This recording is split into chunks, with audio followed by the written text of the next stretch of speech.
Team इंडियाचा captain Rohit शर्माने एक मोठी घोषणा केली। रोहित शर्मा रिटायर होणार नाही। भारत आणि ऑस्ट्रेलियात सिडनीमध्ये 5वी टेस्ट सुरू आहे। या मॅचमध्ये कॅप्टन रोहित शर्मा मात्र बाहेर आहे।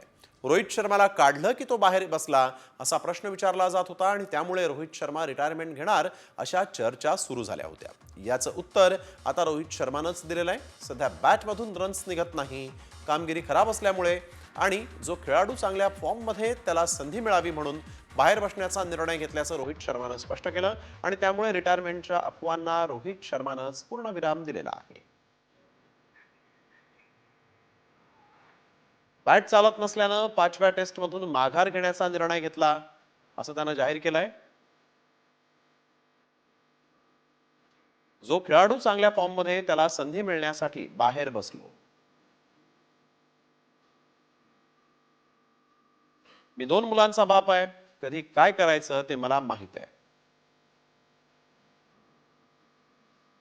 मी खूप मेहनत करीन, मात्र हा निर्णय निवृत्तीचा नाही।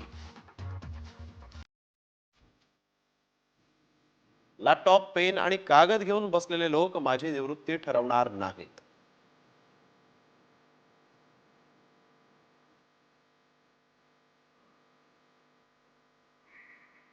रोहित